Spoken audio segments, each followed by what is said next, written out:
Mga minamahal naming kababayan, ang kapulisan ng Police Substation 8 Mandaluyong City Police Station ng Eastern Police District sa pamumuno ni Police Colonel Mary Grace R. Madayag ay bumabati ng maligayang Pasko at manigong bagong taon sa inyong lahat.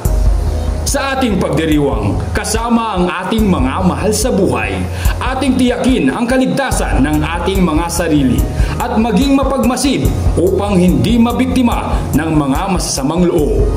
Narito ang ilang mahalagang paalala mula sa inyong mga kapulisan. Hangga't maaari, magdiwang na lamang sa kanya-kanya nating mga tahanan. Kung lalabas ng ating mga bahay, tiyaking nakakandado ang ating mga pinto at nakatago ang kahit anong kagamitan na maaaring manakaw tulad ng nakasampay na damit o bisikleta.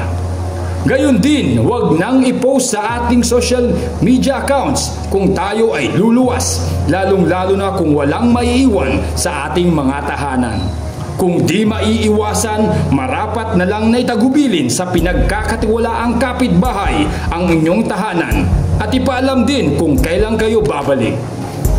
Bago bumiyahe, tiyaking maayos ang kondisyon ng ating mga sasakyan. Siguraduhin kumpleto ang ating mga dokumento sa pagmamaneho tulad ng driver's license at ORCR.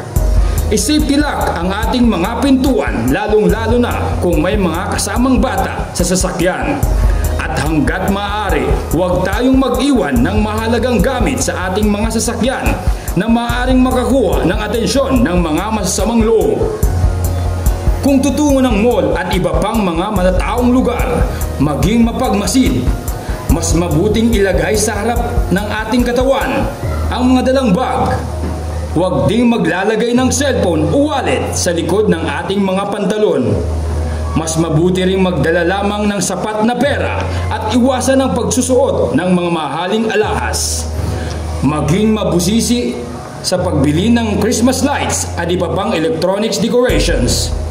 Inspeksyonin kung may tatak na ICC ang mga ito upang makaiwas sa sunog. Mahigpit pa ding ipinagbabawal ang pagbili ng malalakas na paputok tulad ng Piccolo, 5-star at iba pa.